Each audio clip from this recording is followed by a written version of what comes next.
always like magic. It all comes together, and it feels like we've spoken about so many different things, and then it all comes together, and it just sounds, yeah, really good. Hi, and welcome to the Driven Female Entrepreneur podcast.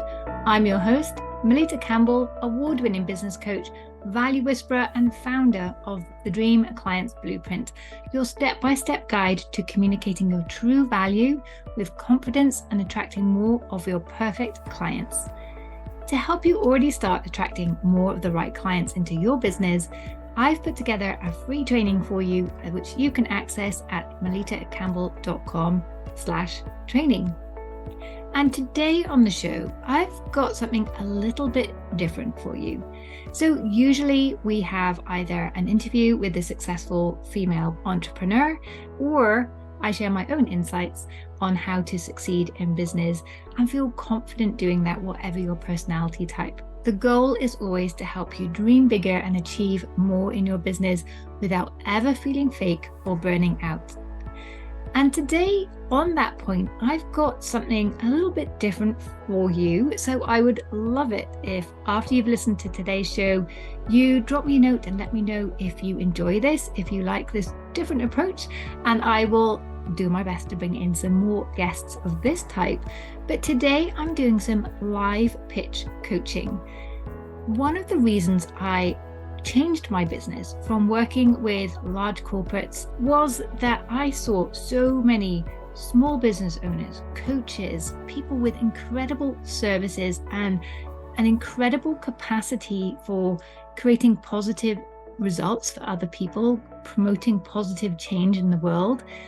But they weren't building a sustainable business or getting the right clients in because they had this ability to get amazing results for people, but they couldn't communicate that in a way that connected with those right people and made them respond, oh my gosh, I need that, tell me more.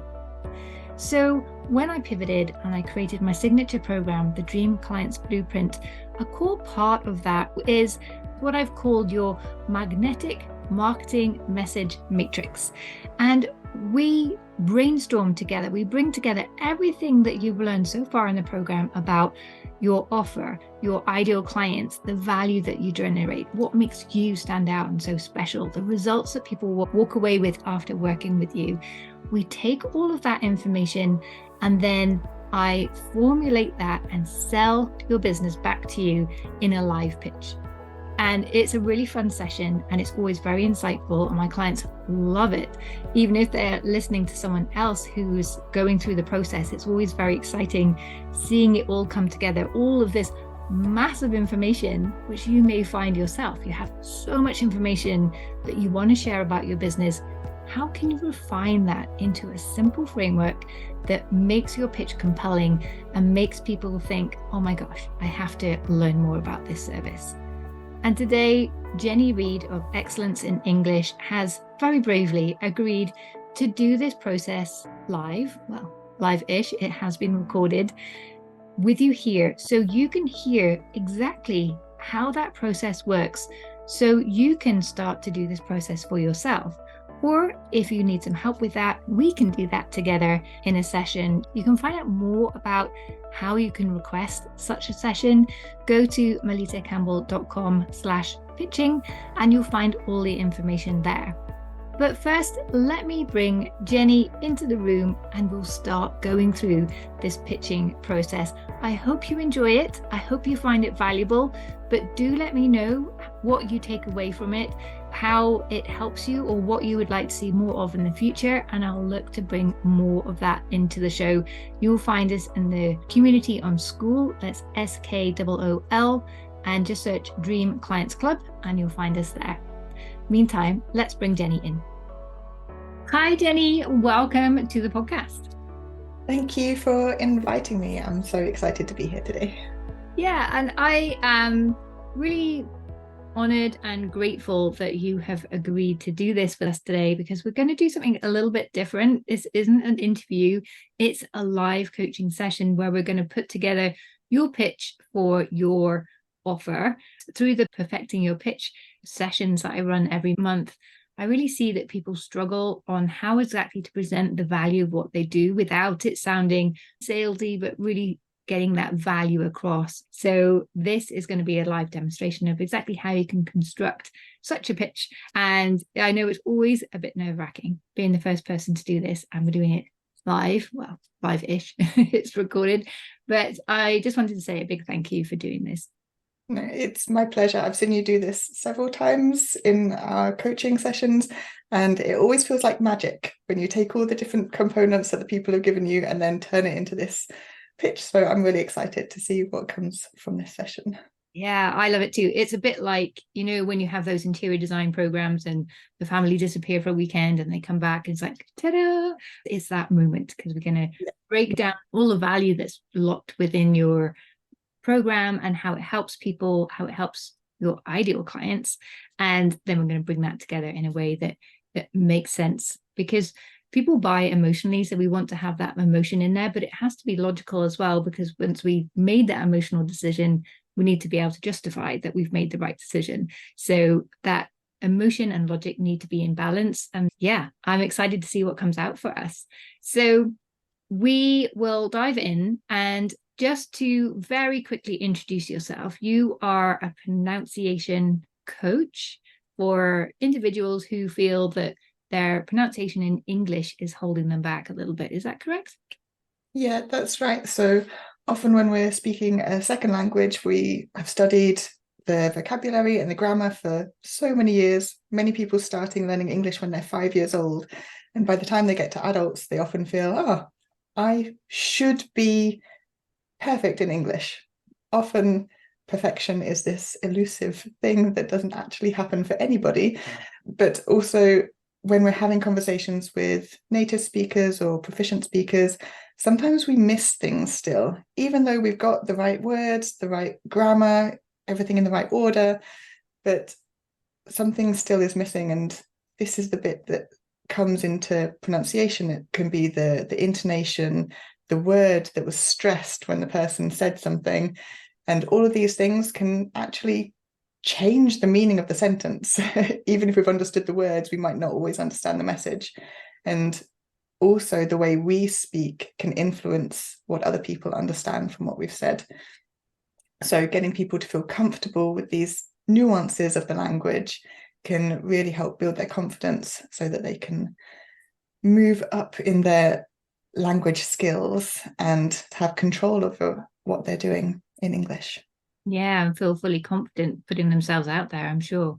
I live in an area where the native language is French and the secondary language is German. The third one is Italian. So English really isn't the first language, but most people do speak it. But so often people are saying something and you feel so bad because you know they're saying it correctly, but you don't understand because their pronunciation is off. It's not necessarily their accent, but the pronunciation stops that understanding. And of course, understanding is key if we're going to collaborate and build relationships with other people, advance in our career, get our business out there, whatever our objectives may be. So yeah, brilliant. I love what you do. So what is the offer that you would like to create a pitch for?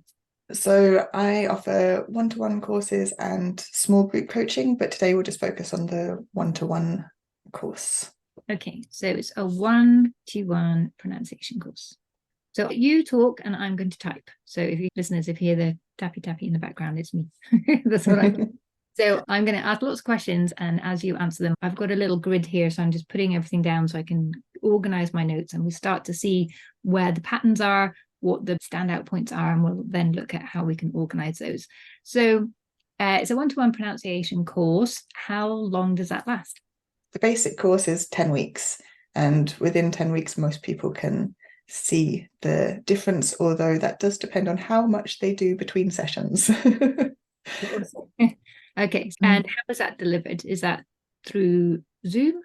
Yes, we do 45-minute sessions weekly through Zoom, and they have assignments between sessions. I don't call it homework because that sounds too much like school, but they have assignments. As part of this course, they also have access to my conversation club, which happens twice a month, and they can come along and practice speaking in a safe, friendly environment with some of my other clients. This gives them a chance to connect with other people who also have a higher level of English, to build up their confidence in their pronunciation as well. Brilliant. Is there anything else about the process of how you run or deliver the program that you think is notable? We always start with the basics. So the basics for most people in pronunciation is the vowel sounds. And most people look at me and go, vowel sounds? But we just have 5 vowels.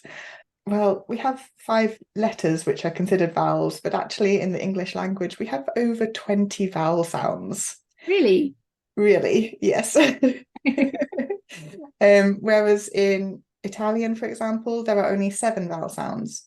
So as an adult, if you're trying to make 20 vowel sounds fit with what you already know, trying to make 20 vowel sounds fit into 7 is really important to know and to understand, so that you can then start noticing the differences between the sounds. Oh, so it's not quite the same as that sound. It's a little bit more open or closed or longer or shorter.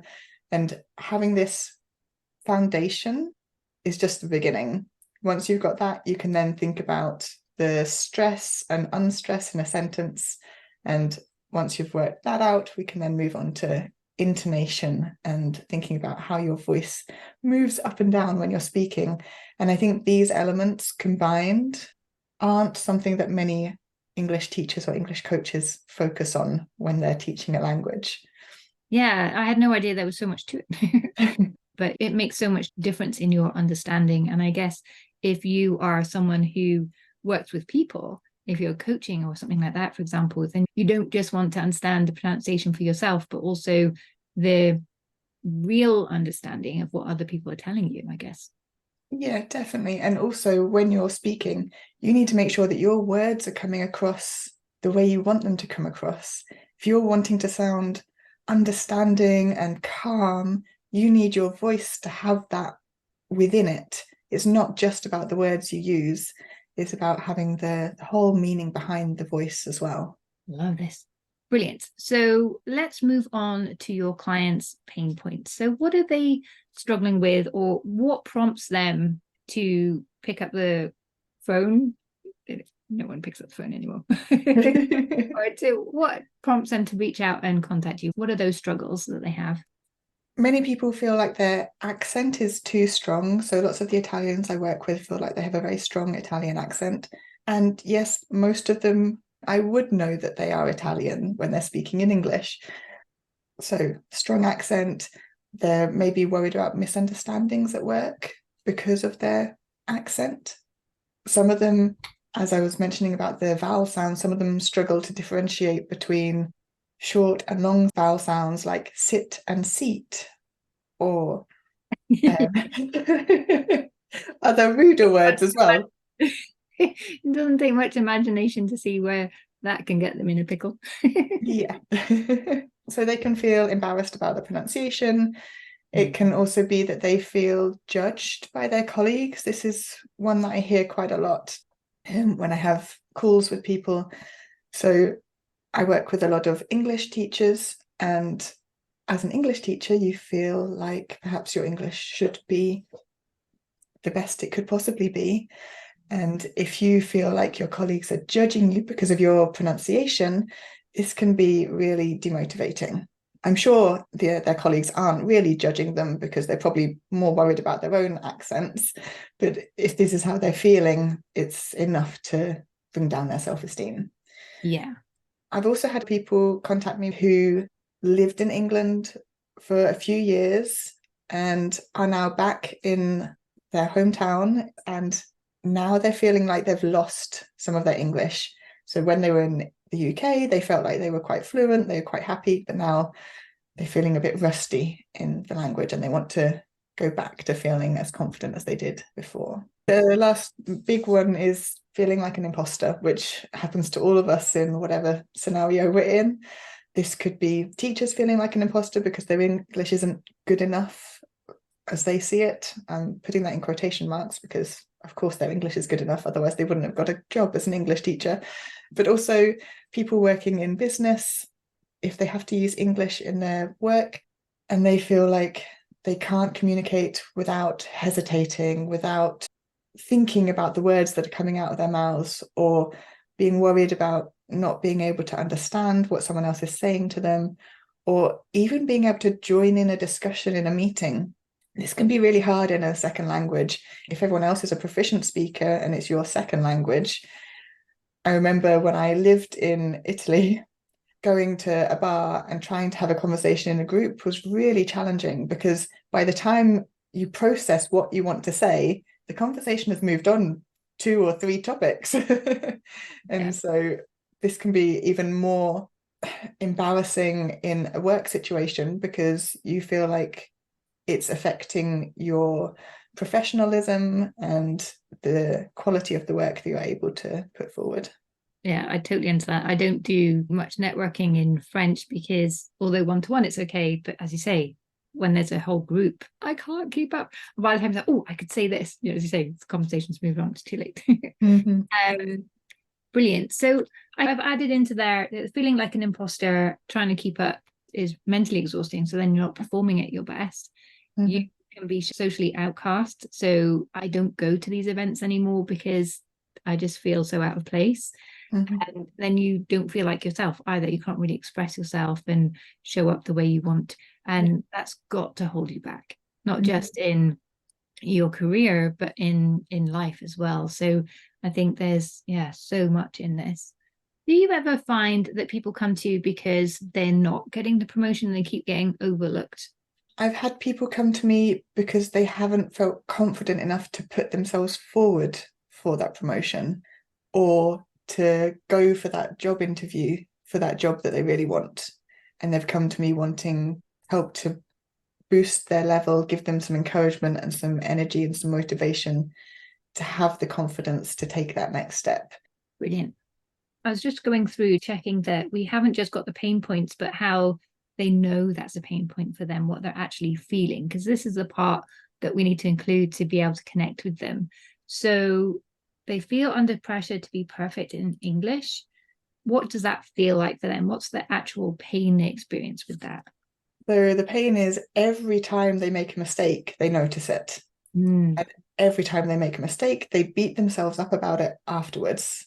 I'm sure everyone has this little voice in their head, and after they've said something stupid, they go, why did I say that?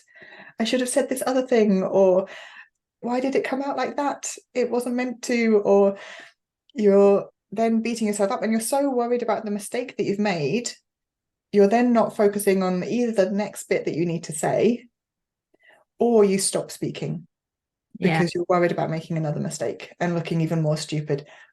That being said, probably no one else in the room noticed the mistake. Because we always notice our own mistakes more than other people do. Exactly. So it lowers their self-esteem and their confidence. They feel judged by their colleagues. We've already said that brings down their self-esteem. Their misunderstandings make them feel really embarrassed. You mentioned when we started going through the pain points, you talked about accent. Is there a difference between accent and pronunciation, or is it kind of linked? Okay, these are often confused, but they're actually not the same thing. So your accent is about where you're from. So depending on which country, which region you're from, you will have a specific accent. Within the UK, I think there are over 37 different accents, but most of them are comprehensible.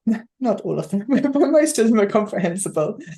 There are some that even I struggle with, Glaswegian being one now that I'm up in Scotland, although that has become easier now that I've spent 6 years up here. So your accent is part of who you are, part of your identity. Pronunciation is more about being able to speak so that other people can understand you, so that you can understand what other people are saying, and being able to get your message across clearly and confidently. And I'm including confidence in pronunciation because confidence has nothing to do with accent. Your accent is just how you speak. But pronunciation is about having the ability to speak clearly and comfortably. And that doesn't mean you have to speak like a native speaker, because what does that even mean? There isn't such a thing as one English accent. There are so many different English accents. It's about using what you have to be able to communicate, because if we can't communicate, then what's the point in learning the language? Yeah. But many people come to me saying, my accent's too strong. That it's not necessarily about the accent, but it's about having the clear sounds. It doesn't matter whether you sound like you're from Italy or Spain or France. That's not important. It's more about being understood within that framework. Yeah, I think having an accent is nice. It shows people where you're from and it's part of your identity. So keeping your accent can be a really good thing, I think. Mm-hmm. It makes you stand out and embrace that. But as you say, they feel when they come to you that it's the accent, but it's actually the pronunciation that they have at that point. Yeah. Yeah. Great. Anything else? I think we've covered a lot there. I think that was everything that was on my list. Okay, brilliant. So the next thing I want to explore is the value that you bring for your clients. So how you help them resolve those pain points in a way that helps them to move forward. Now, I know that in preparation for today, you went back and read through your client testimonials, which is a brilliant thing to do. I think we should all do this on a regular basis, certainly before sales calls or anything where we need a confidence boost. So it's great that you did that. But how did that feel for you? It was really nice reading the words that my clients had left for me. So it's something that I ask all of my clients to do when they work with me, after they've done a few sessions with me at least. And when they write them initially, I generally think, oh, that was really kind of them to take the time to put those words down. Then I never really look at them again. But recently, through one of your suggestions, I think I went back through them and put them all together.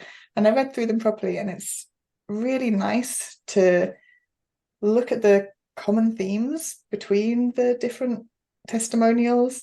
The fact that they all feel like it's a safe environment for them. They feel like it's a encouraging environment. They feel like they don't have to worry about what they say in the lessons. It's not about getting this perfect English, but it's about gaining confidence in what they're doing. And it was also really nice to hear some of them say that they'd had this imposter syndrome, that their English wasn't good enough, but actually working through the program with me, they healed that wound, was the words from one of them, and they're now much more comfortable using their English. And some of the teachers were then able to feel more confident doing more pronunciation in the classroom with their own students, which is amazing and so fantastic to hear, because the work that I'm doing with them then has this ripple effect on their own students. And it's, fantastic to read about things like that.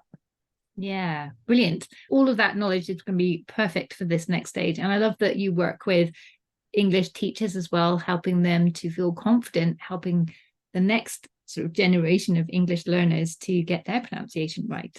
Although it may mean you're out of business.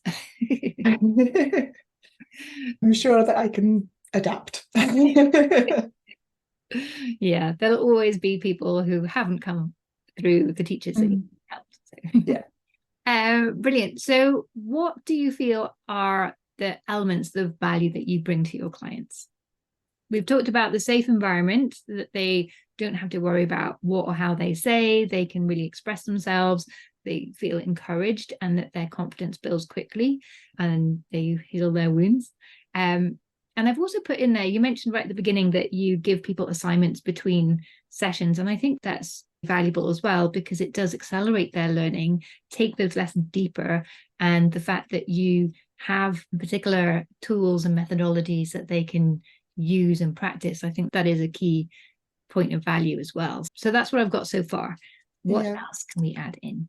Well, most of the people that I'm working with are using English every day in their lives, whether that's the teachers who are using English to teach their students or professionals who are using English in their work life. So the tools that I give them are practical tasks that they can then apply to their work life. So with teachers, it might be a little activity that they can use with their students if they're feeling more comfortable about doing pronunciation in the classroom. For professionals, it can be useful phrases and how to say them in different ways, different meanings in a meeting or doing a presentation, so that they feel more prepared going into that situation, and they can then have a limited number of expressions that they feel confident using without thinking about it, so that they can join in that discussion or present their ideas more confidently. The tools are varied depending on what that person needs. So all of my lessons, although it's a pronunciation course and it follows the same guidelines for everyone, the same outline, each lesson is tailored to the individual depending on their interests, their focus, how they're using English each day, because we're all using it for different reasons. And there's no point having a one size fits all, because life doesn't work like that as much as we'd like it to. Yeah. And all of the tools that I give my clients are tools that they can then use on their own. So even after we've stopped working with each other, they can continue using these tools to better themselves. So they've got that information there on how they can continue making improvements to their English skills, even once we've finished working together. Great. What else? So my experience of teaching English, I've been teaching since 2010, and all of those different experiences, so teaching business English, teaching exam English, teaching teenagers, adults. My youngest student was 4, I think, and my oldest has been 88. So it's quite a wide range. So meeting all these different people from all around the world has given me a really empathetic view of everyone. I am able to connect with most people quite easily. I have quite a friendly approach. It's always conversational. And although in the scenario of my classes, I am the expert on pronunciation, it's always a discussion. It's not that I'm telling anyone the information. It's about discovering the information together and making sure that we understand it in the same way. Some people have different ideas, and it's always interesting hearing other people's experiences with the language and communicating in English. Really interesting that it's like this collaborative approach. And you've taught in different locations as well, haven't you? Yeah, so I've taught around Europe. So in Italy, when I lived over there, I was teaching English. I also lived in Germany for a while. My first experience was in Austria as part of the Erasmus Plus program. I had 6 months as an English language assistant in a school in Austria, which led me to this amazing career. So you've also been on the other side where you've been speaking as a foreign language, and was pronunciation ever a problem for you? Yes. I studied German and Italian at university. I also studied French and Spanish and Latin at school. So languages have always been a huge part of my life. And I love, whenever I go traveling, communicating with people in their own languages. But the 2 main experiences of living in Germany and Italy, there was a big difference because of my pronunciation. I've got some German family friends who I've known since I was born. Every year we would either spend time with them in Germany or they would come to us in the UK. So I've heard German my whole life, and the pronunciation came quite easily to me because I'd heard it from a very young age. Italian, I didn't start learning until I started university. And you can probably hear from my accent, I have a southeastern British accent with a very soft R. In Italian, they often roll their R. And so this was always a huge struggle for me when I was living in Italy. And I always felt, oh my goodness, I sound so British. I can't believe that I can't roll my R, having like studied Italian through 4 years of university and then going and living in Italy. And it wasn't until my last year in Italy, I finally managed to roll my R. It still doesn't happen every time, but it's definitely more consistent than it was. Now I'm not so worried about it. But at the beginning, it was something that really got to me. I was really conscious of the fact that I couldn't roll my R's. Yeah. So it's definitely something that I can relate to Yeah. working. Yeah. So you have that empathy and that understanding. Brilliant. I was going to pick up on the fact that, you're not just a pronunciation coach, that's what you've specialized in for the last few years, but you have that broader English teacher understanding that you've had for Yes. many years as well. So I'm glad you brought that up. One of the main reasons that I decided to focus on pronunciation was that in 2019, I did my diploma in TESOL, which is Teaching English as a Second Language. And through that course, I learnt so much about pronunciation that I'd never even considered. And through that course, I started implementing bits of pronunciation in my classes, and just seeing the difference that those small changes made to my students was incredible. And I've had feedback from one of my students who I was working with in Edinburgh, who went back to Brazil, and because of the lessons with me, he had the confidence to apply for a job in English where he would need to use English in his daily work life. But I don't think he would have had that confidence if I hadn't included the pronunciation aspects that I did during that course with him. So having seen the difference that makes, because most adults who speak a decent level of English know enough vocabulary to get by. Their grammar is good enough that it can be understood.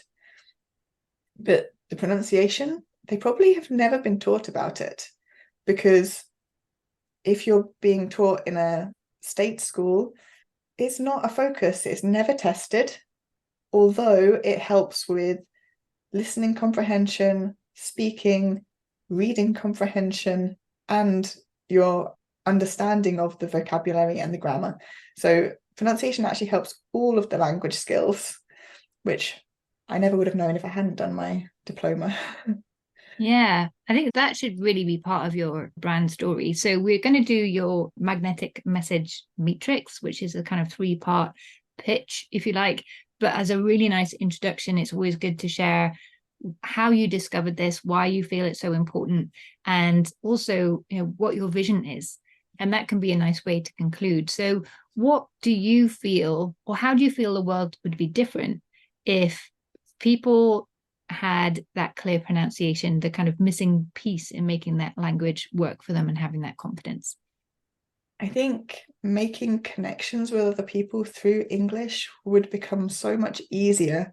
And I think having relationships with other people, and this can be through work, through traveling, however you're using your English, but making those connections, being able to communicate clearly without any worries, feeling relaxed about it, not even worrying about the English that you're using, just feeling so confident that you know that you can be understood and that you will understand, will just make the whole world a better place. It'll make it more positive because people will be more confident and their self-esteem will be much higher, and they'll be curious about other people rather than worrying about the mistakes that they're making for themselves.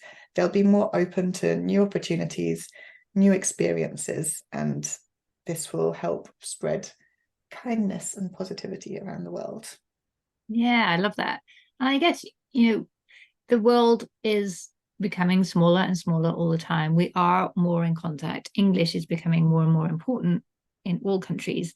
So we need to have those diverse views heard. We don't want it just to be, okay, we're all now going to speak English, but native English speakers dominate world thinking.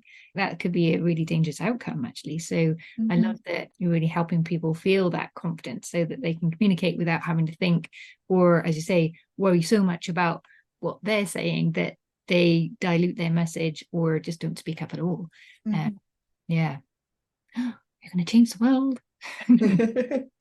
Even if I can just help one person, that one person could then change the world. I'm not claiming that I will change the whole world, Melitta, but hopefully I can help enough people that it will make a difference. But that's the thing, you change one person, you have changed the world. Change their world, yeah. Yeah, I think when we think of changing the world and having this impact, we think of like being world president or something. It doesn't need to be on that scale at all. If, as you say, if one person changes and speaks up and has that confidence and collaborates more and spreads this positivity and kindness, as you say, and understanding, which we so desperately need in the world today, then that has changed the world already. So So don't downplay that. And I know you're not planning to work with just one client in your lifetime. No, definitely not. Yeah. So, and everybody listening, we think of this impact, oh, but it's just little on me. I'm just doing this little odd thing. But that culmination of all these small things that have that big impact. So yeah, don't underplay that, or don't be modest about that. Certainly internally, claim that. You're brilliant. Going to change the world. Exactly. You are changing them. Not going to, you are. Great. So what are the results that you get for your clients? So you help them have words that come across in a way exactly as they want them to, so they can really be intentional with their communications and they have that whole meaning behind their voice. So nothing is left unsaid or misunderstood. You help them get their meaning across clearly and confidently and comfortably, so they can stop holding themselves back and communicate in any situation and put themselves out there. You make making connections and having relationships feel so much easier and more impactful. You are impacting the world by helping bring out these diversity of views, and you allow people to be curious of other people rather than being conscious of themselves, so that they can build those relationships and put themselves forward for whatever opportunities they want to. Anything else? Because of the build-up of confidence, they are likely to have better job satisfaction in whatever they're doing, but also have better job opportunities for either the immediate future or further in the future, depending on their current situation. Yeah. Through the program, they'll also meet new people, whether they're doing the small group program or the one-to-one program. They will still have access to the conversation club, so they'll have a chance to meet new people who are in similar situations, to share struggles of English with, but also new ideas, and new friendships are created that way, and new connections. I guess, the people that you work with, they could be feeling quite alone in their situation if they are trying to improve their English, but they're not surrounded by other people trying to do the same, or other people that even speak English, or maybe they're in the UK or America and they're speaking English every day, but aren't around people who understand their struggles and what that feels like. So yeah, that's really valuable. And with the confidence in their English, they will also have better body language. So they'll be able to hold their head up higher when they're speaking English, rather than looking down, feeling worried about what they're saying. They'll be able to hold their head up, make eye contact with people more. All of these things send out little messages to other people as well. So it's not just about the voice, although that's a big part of it, but the body language will also help with communication as well. Yeah, and that's going to improve their credibility.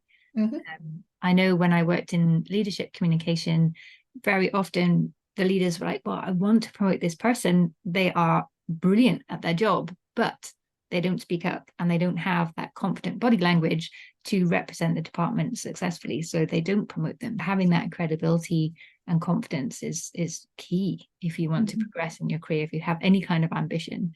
So it's not just about your confidence, it's about the confidence other people have in you. Definitely. Anything else? Going back to what we were saying about the jobs, if they have more job opportunities, they have the potential to earn more.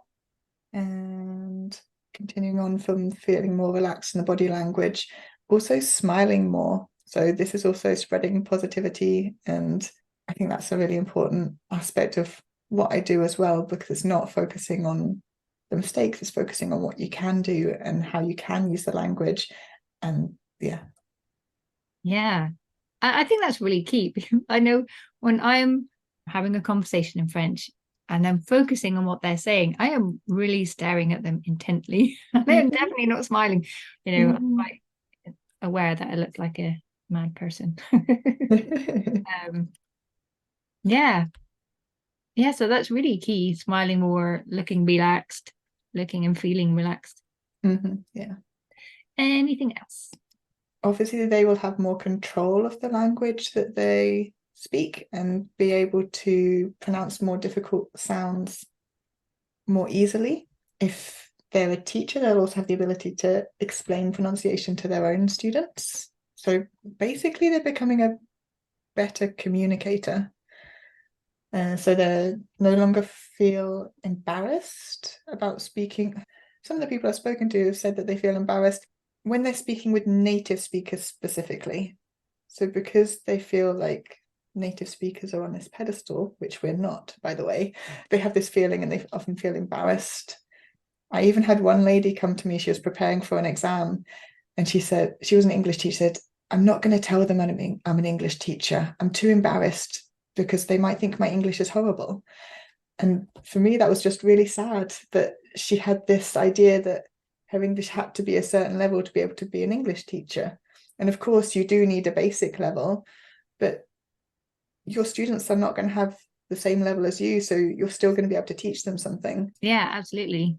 They always say to be an expert, you just need to have like 1% more knowledge than the other person.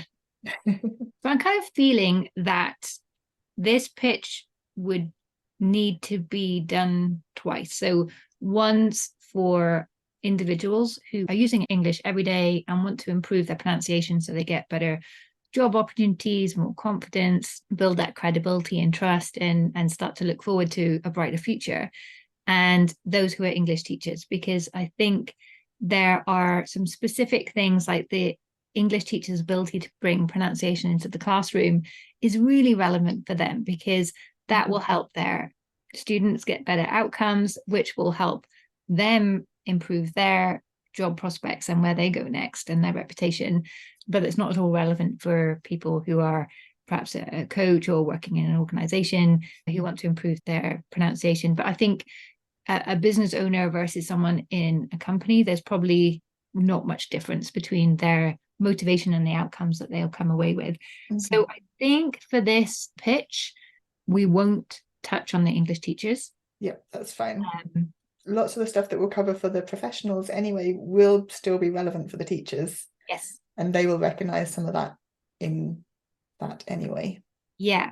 But I'm just thinking to make two very slightly different versions of this so that you're speaking to English teachers and everyone else separately, because I think it'll have more impact that way. Is there anything else you feel that we need to note here? The only other thing that I've got in my notes is that they can then use their language skills to reach their goals. So rather than worrying about English not being good enough, English then doesn't become an issue. It just becomes another tool that they can use, another skill that they have to get to wherever they want to go. English becomes a tool they can use rather than a worry that holds them back. Great. So what we want to do is find 3 core themes. So these are the themes that we've seen repeated, and it's often the pain point, and then it's in the value and the outcomes. We're seeing that repetition. So we want 3 core themes, and then under each of those core themes, we want 3 core themes. So then we have a grid with just 12 words on it, or maybe mini phrases.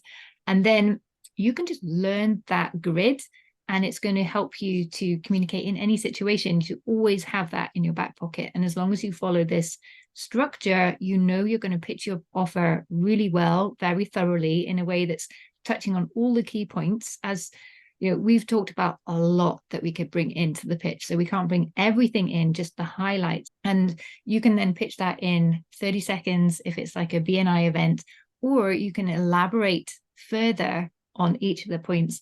And you can even make it a sort of 5-minute pitch, or it could even be a 20-minute webinar on the difference that it makes when you have great pronunciation. So that core framework is just endlessly helpful, and it's nice and easy to remember. So that's what we want to do now. This is going to be hard because we've covered so much. So I think to start with, this idea of accent would be good to bring in, because as you say, they think it's their accent that's holding them back when it's actually the pronunciation. But we need to meet people where they are now. And I think this is a really nice point to educate them, to say, no, you want to embrace your accent. That's who you are. We're not trying to change your identity, but it's the pronunciation that's holding you back. So we can bring that in. Confidence is a big thing. Confidence, communication. Maybe connections. Yeah. Okay, let's start with confidence, communication, and connection. And we'll see if each of those is exclusive enough that it can be encapsulated and there's no kind of like, well, is that communication? Is that connection? Okay. So let's play around. It's good to have a start point and then play around with it and see how that works in practice. So under confidence, we've got the accent. Often they think that's what's holding them back, but actually it's not. So when you don't have the confidence, you don't put yourself forward, hold back from opportunities, and it shows up in your body language, which means other people don't have confidence. Okay. Communication. You said it really nicely. How did you say it earlier? Yeah, the whole meaning behind your voice. So what else under communication? We've got words, like the meaning, not just the words. Tools that they can use to improve their communication. Yeah. Okay. And so we've got the meaning, the tools. And more clarity on English pronunciation, just because it's something that's not normally thought about. I wonder if that's confidence, actually. Because when you understand how something works. But yeah, clarity, you know exactly how to express yourself, but then the meaning isn't just the words, it's the meaning and intention. And communication could be about being able to present yourself better in meetings or presentations or in your daily life or in your work life. On the phone. Mm-hmm. Phone is the worst because you can't see the other person. Yeah, brilliant. Or even see the facial expressions to see whether they're joking or not. Yes. Oh, yeah, humor. Mm-hmm. Well, maybe that's something that would come under connection. You understand humor. That's cultural as well, though, not just language based. It's not really pronunciation, is it? Good point. Not that we don't have fun in the classes. Okay. And this point you made about using the language skills to reach any goals, English becomes a tool. I think that's a really nice conclusion. Mm-hmm. Okay. Are you ready? Yes. So I'll try and bring this together and I will sell your program to you. And I want you to listen for if there's any gaps, anything that, yeah, that's nice, but this wasn't expressed.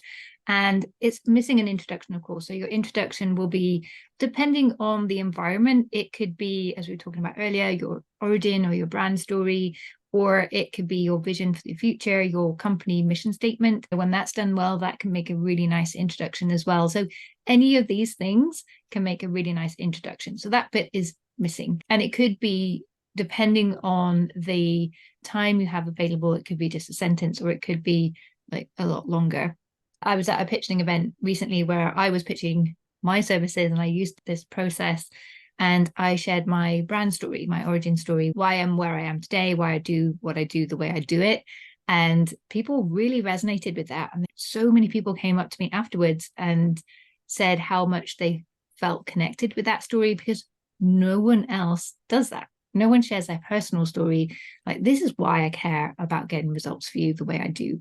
And this is why I've concluded that this is so important if this is the outcome you're looking for. And it's really rare. And yet it's the story that we can be most confident about sharing because it's ours. No one else can share our story. So it's really something that can differentiate us very quickly. So do play around with that introduction. We can do that in a separate session. But here is your core pitch, if you like.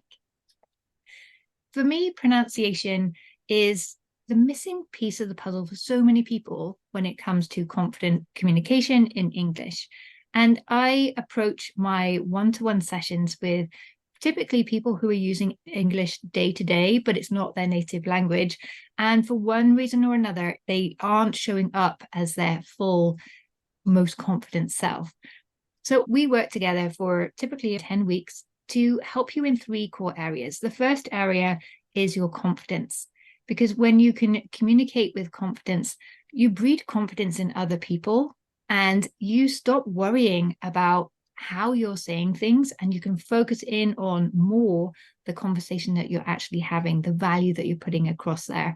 Now, most people, when I speak to them at first, feel that it's their accent that is holding them back and is causing them to not have the confidence, but it's actually their pronunciation, the accent. We love accents. It shows us who you really are, and that can build trust. So you want to embrace your accent, but understand how you're accent impacts your ability to pronounce words correctly in your new language. So we're going to start with really the basic sounds that may be the biggest struggle for you in terms of your accent and the way your mouth moves, to help you come across confidently and just as you want. I know that for many people, and I've been there myself, when you're communicating in English, you can feel judged or embarrassed by any misunderstandings or mispronunciations. So when we work together, we have a safe space where you can mess up and practice and play around as much as you want. This is your opportunity to explore the language and how you can use it to have more impact. And once you have that clarity, and once you understand how the language actually works, you will have much more energy and confidence to put into your messages as well. So you'll find yourself speaking up more in meetings, in presentations, in all sorts of situations, even those loud social situations where often we feel we're missing something because we can't quite keep up. You will start to have that confidence to insert yourself in these conversations and make new friends. Confidence is a core part of what I do, but it's also about the communication. It's not just the words and being able to say them correctly, but actually to get that intonation right and the accent on the words and sentences correct, so that your meaning comes across. Your intention behind the words is felt by the other person. And the way I work, we have our sessions together, and I'll give you tools that you can use in between sessions to help deepen your understanding, that you can practice in your real life situations to already get better results, feel more confident. And the great thing with these tools is you can use them to continue to improve way beyond our collaboration as well. And when you're speaking up in meetings and presentations, you're not just speaking, you're being understood. You're having that impact. People are responding to you the way that you want them to. And again, that's going to impact your confidence. This kind of really beautiful cycle once it starts. And what I want for you ultimately is to feel connected with other people through your use of language. You'll be able to smile because you're not intensely trying to follow a conversation or what someone is saying. You can feel really relaxed and focus more on the other person, building that relationship, and not on getting your English perfect. You will therefore also have better body language. You'll start to look people in the eye. You'll stand with more poise and purpose, which will breed confidence in other people. And it will attract more people to you as well. People will want to be your friend. They'll want to have you on their team. They'll want to promote you. So you will have this opportunity to build confidence and trust and credibility in your professional life. But because we don't just work together one-to-one, you also have access to my monthly conversation club. You will make connections with other people just like you, other people who are using English every day and are having certain challenges when it comes to speaking up, pronouncing the sound in English or whatever it may be. So you will never feel alone. You'll always feel understood and fully supported by myself and other people just like you. Altogether, once you understand your pronunciation, it impacts every other part of your ability to speak in English. And that will help you to reach your goals, whatever they may be. Your English will become a tool that you can use to move forward rather than being a worry that holds you back. And I can't wait to help you experience that. How did that sound? It was a bit waffly in places. I was like, oh no, I've said that bit. No, it sounded good. Thank you. The one thing that I don't think that we mentioned at all, but has come to me while you were saying that, is that one of the key things that people want is to feel like themselves when they're speaking English. And maybe that could be part of the conclusion, just that when you have these tools and that you can use English without worrying about it, English is just part of who you are. It's not about putting on an English persona. It's about using English to be your true self. Yeah. Authentic self. Maybe that word authentic is used too much, but yeah, I think that's important. As you say, once you can show up as your true self, as who you really are, and you don't feel that you're hiding any element of your character, then you'll be able to connect with other people in the most natural and authentic way. Yeah, I think that makes a really nice conclusion, actually. As you say, it's kind of weaved through everything, isn't it? Yeah. Fantastic. Thank you. You're welcome. It's So, always like magic. It all comes together, and it feels like we've spoken about so many different things, and then it all comes together, and it just sounds really good. Thank you. yeah, so it's a bit rough and ready. It needs some polishing for sure, but practice saying it out loud yourself. I'll send you a copy of all my notes I've been tapping in the background, so you can practice saying it yourself, see what feels comfortable, because once you start to say it, you'll start to say things in a different way all of a sudden, but you have the core structure to start your pitch from. But I think the confidence, communication, and connection is really nice. It's just then like making that flow underneath that then. But if you just learn those 3 words and some of the points that come underneath each one, then you can always feel confident communicating exactly what it is that you do in a really nice, value-driven way that connects with others. So yeah, I've really enjoyed this today. Thank you for giving me the opportunity to participate. You're welcome. Thank you for joining me today. I hope you found this live pitch demonstration valuable, and you can see how you can bring lots of information together by looking for those patterns and looking for, crucially, what that means for your ideal clients. So one thing you may have noticed about the final pitch is it didn't go on about, I have X amount of experience, I've done this in the past. It didn't really speak about Jennie at all, but it really spoke to the value she brings to her ideal clients. It was all about them. And that is the key to an impactful pitch. So I hope you found this experience valuable, and I would love it if you come and let me know on School, SKOLL, in the Dream Clients Club community, what you thought of today. What was your takeaway? Is it going to change anything for your pitching? And remember, if that's something that you would value some help with, you can book a session with me at melittacampbell.com/pitching. And if you have enjoyed this episode, then don't keep it to yourself. Share it with your business besties through social media. And I would love it if you leave a review for the show on iTunes, so more incredible women like you can find this information and we can all rise and grow together. Meantime, I look forward to seeing you in our next episode next Thursday.